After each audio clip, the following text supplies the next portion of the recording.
بسم الله الرحمن الرحیم. شروع کوم په نوم د الله چې بخښونکی او مهربان دی. قدرمنو، دې وخت زه په ننور سیمه کې موجود یم.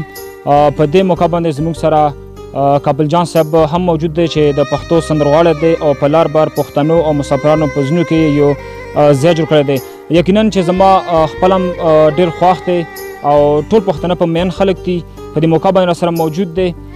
سر ستړي مه شئ ته وایو او ورکزی نیوز کې مهرباني تاسو ته زه ډېر سلام کوم د زړه د کومې او ډېره مهرباني تاسو چې په دې غره کې داسې راغلو. تاسو یو ډېر ښایسته او ډېر یو ښکلی وطن او تاسو ډېره مهرباني شکریه ادا کوم چې دغې موږ څخه خدای یوه موقع راکړه میلاو شو.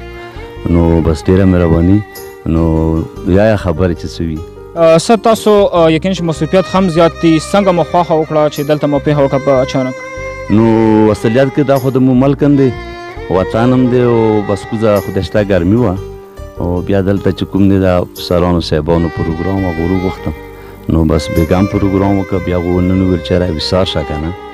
نو بس هغې دپاره مو دغه وکړو. بیا مو چې لاړ شو د چکر و هغو د کوم ګندونه دي و د دغه د حساب کتاب دی چې دا لرې کړو. دا موږ روغ ټیم دا ملګري سره راغلي دي که نه. نو بس دې دپاره مو راغلي وو. تاسو په ټوله نړۍ کې ګرځېدلې خو که د ورکزۍ خصوصا ته موږ وګورو یقینا چې ډېر ښایسته دی. که د دې د صفایي خیال وساتلی شي او د نوجوانانو دا شان ټولګي کېږي او هغې کې تاسو ګډون هم کېږي نو یقینا چې دا د علاقې دپاره یو ښه پوینټ وي. صاحبه ما خو د ورکزو دپاره ډېر څه ویلي دي. انشاءالله تاسو به اورېدلي وي. د ورکزو د ښکلا او د ښایست دپاره ما ډېرې سندرې ویلي دي، ډېر نظمونه مو ویلي دي او انشاءالله د مو ښایسته خلک دي، د مو ډېر نرم خلک دي او ډېر ښه خلک دي، پښتانه خلک دي. که څوک هم راشي نو هغو د دغو نه بیا واپسي زړه نه ځي چې یاره د مو څنګه خلک دي که نه. نو بس ډېره ښایسته هغه دی. دا به د دو ډېره مهرباني ومو خو به ته عرض وکړه چې دا وګوره مو فنکارانو په دې شي کې شریکت وکړه چې یاره دا شی مهرباني وکړو چې دا وګوره د غرونو کې دا ګندونه کوم د سیل ځای وي په هغو کې مهرباني کوو.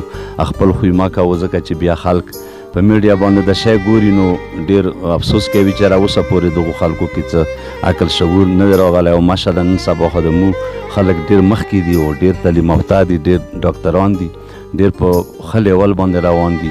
نو دو دپاره مو دا عرض دی چې کوم پکې ناپوهېدوني خلک دي چې مهرباني کوي چې دا ګاند دا شی دی دا زما غورځوي او دا د ما کوي. بس چې کوم د صفایي او د ښایستوالي زوی وي چې هغه ښایسته وساتي، ګلونه راوړي، ونې خاښې کړي، د دغه شي کوشش وکړي. د پښتنو په سیمه کې د تا یو لوی نوم دی. ټول پښتانه د ستاسو اواز اوري. هغه خلک چې هغه دې سیمې ته نه دي راغلي هغو ته څه پیغام ورکوي؟ نو هغو بس دا پیغام دی چې خدای خوشحال لره. زه د هغو ډېر تابعدار یم، د ما مینهوال دي، زه د هغو مینهوال یم. خاص کر خو چې څومره سفر خلک دي هغه د ما ډېر دغه کوي او ډېر د ما سپورټ کوي. خدای د خوشحال لري. ډېر داسې ملګري دي هغه ما سره ډېر لیف کوي او دغه مه کوي، ملګرتیا مه کوي. نو بس زه ډېر ته خوشحال یم د خپلو مینهوالو د خپلو ملګرو نه. د ستا اواز په ټوله دنیا کې اورېدی شي. بیا مسافران هم تاسو سره زیاته مینه لري. د هغو دپاره څه داسې ټپه چې زمزمه کې؟ نو ټپې خو مو ډېرې ویلي دي خو یوه ټپه مو ډېره مشهوره ده چې مسافر تلې در جکه نه شوم، مسافر تلې در جکه نه شوم او ګیله ونه کړې زه سرګو نیولې وم. نو دا ټاپې ماپې مو د مسافرو دپاره ډېرې کوو. بس ډېرې ټاپې دي. قدرمنو، د کابل جان صاحب زوی وجید جان هم راسره موجود دی او یقینا چې دا هم ډېر تکړه سندرغاړی دی او په ډېرو پښتنو زړونو کې یې ځای جوړ کړی دی. په ورکزۍ نیوز کې ستړي مه شئ درته وایو او نن راتګ کې په دې پروګرام ګډون کې هم تاسو په موږ باندې یو فخر دی. نو څه نظر مو دی چې دلته راغلو وګرځېدو؟ السلام علیکم، ډېره شکریه. بس دا خو زموږ خپل علاقه دی او د چکر ځای دی او مو زو راځو او ډېر خوندور ځای دی او زه شکر ادا کوم چې تاسو مو ملاقات وشو. ډېره مننه، خوشحال اوسئ او دا خو زموږ خپل ځای دی او زو راځو به انشاءالله او نورو کسانو ته مو میسج دی چې راځو. د مو ډېره ښکلې علاقه دی او خوشګوره علاقه دی. نو چکر دپاره کوم خلک دي دلته راځو راتلی شو. تاسو ډېرې زیاتې سندرې هم ویلي دي. هغه سندره چې تاسو کومه خوښه دی که هغه لږه موږ ته زمزمه کړئ؟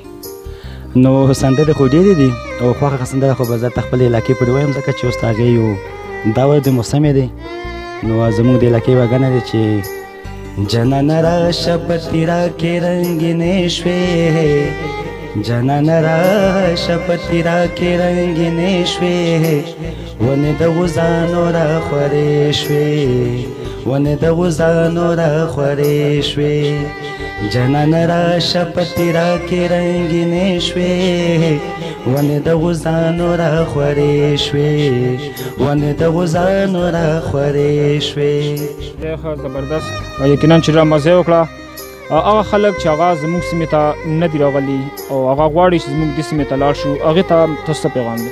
نو مخکې خو داسې و چې حالتونه لږ ټیک نه وو، اوس خو ماشاءالله پوره امن دی او ډېره ښه ماحول دی او چې کوم خلک سوات ته مدي ته دغو ځایونو ته خو ډېر چکر ته ځي نو خیر دا د مو یو ریکویسټ چې یو ځل زموږ د علاقې چکنه ولګوو بیا د ننوت ته راشو نو انشاءالله ډېر یخ او ډېر خوندور او مزې به ته واخلو.